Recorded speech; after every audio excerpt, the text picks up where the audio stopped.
Today I have County Administrator Brian Rogers on the show with me. Thanks for coming on the show. Glad you asked me.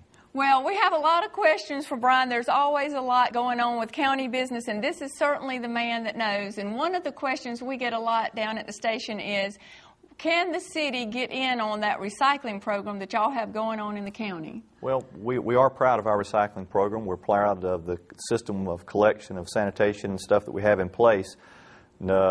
The answer to your question, though, is no.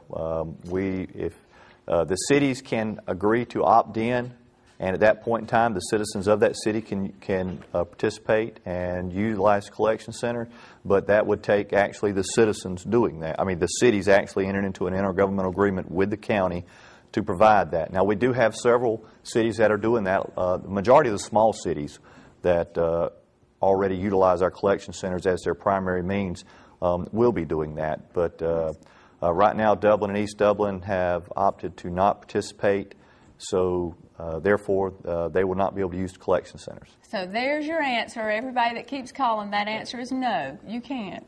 So, not the answer they wanted, I'm sure, but No. That is the answer, and you found it out here today. Now, also, people are a little concerned that there's some permanent road closures, but it really is a good idea or not? Yeah, it is a good idea for us. We have probably, we're one of the largest counties in the state of Georgia as it is, but we probably have more than our fair share of county dirt roads in the county that basically only maybe benefit one person or two people. They go in, they dead end, and they require a lot of maintenance. And part of our overall chances to try to save money, to streamline our operations, are to close these roads that just aren't being utilized. It takes a lot. We have a system of roads that we maintain on a monthly basis, and you can't just say, well, we're not going to maintain that one this month, we'll just skip it. A lot of people say, well, we just only want you to maintain it every now and then. Well, you can't do that. If it's on that county maintenance list, we have the same level of obligation, the same liability of that road to maintain it and keep it in proper passage. So when we close that road, it does save that maintenance operations on that road. And right now we've closed close to 20 miles in the last year and a half of roads. And it's something we're continuing to identify. A lot of times some of the landowners will come to us and say, hey, we'd like for this road to be closed because it only serves our family, and it's all it is being used as a dumping grounds.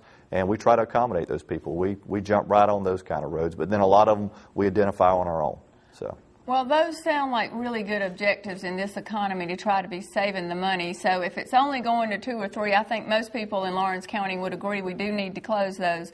And I almost hate to bring this up, but everybody wants me to ask you about it. What happened with that extra $50 that supposedly accidentally got on the tax bill? Well, there were about 1,000 bills that the user fee part was incorrect on.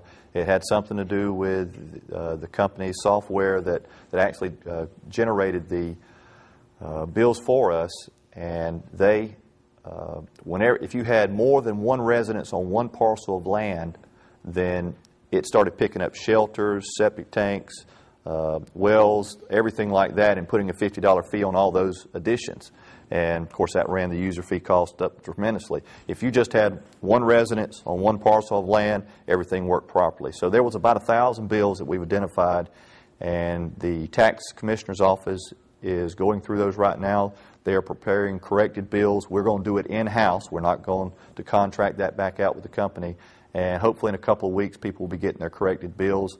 We're just asking people to be patient. If you think your user fee assessment is incorrect, please come to the commissioner's office. I'm in there. You can go to the tax commissioner's office. Ultimately, they're probably going to send you back over there to me, but that's not a problem. That's what I'm there for. And we have an open door policy, and we'll take just as much time as needed to explain to you exactly what's going on and how we're going to get the process corrected. But we did the $50 user fee after the commissioners looked at ways of generating revenue from the standpoint of fairness. And right now, our revenues are down from sales taxes and other things of that nature, and we felt like the fairest way was to make everybody pay their fair share.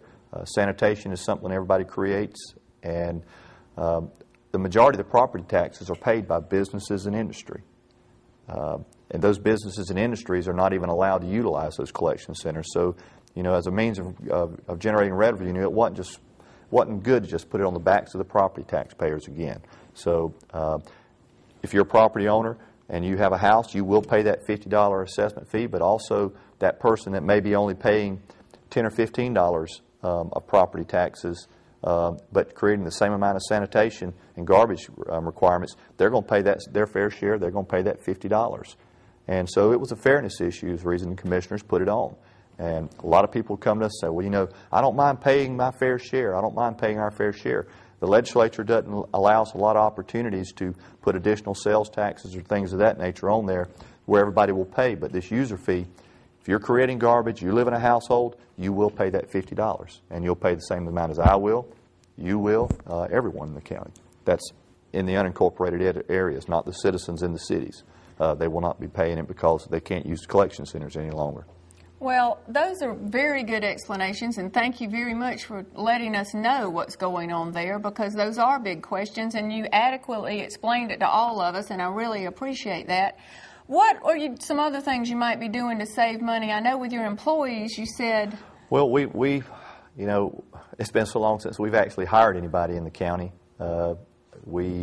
Someone leaves now, we basically find the best fit for those same responsibilities and duties, and we streamline them and put them on someone else. And everybody's having to work hard. We've got great employees in Lawrence County, and they're working hard. Everybody's adjusting to them. First couple of weeks when we put those additional responsibilities and duties on them, they struggle a little bit. But you know, they got to get used to the speed of the game. But after a couple of weeks, they adapt to it, and it works out. So you know, this downturn has really required us to be as streamlined and as efficient as possible, and we're going to continue to do that even after this recession comes out, because we feel like that we need to be good stewards of the taxpayers' money, and that's my job to make sure that's happening. I'm supposed to give the operations and guidance to the commissioners, and they're running the county like a business, and that's what they're supposed to be doing.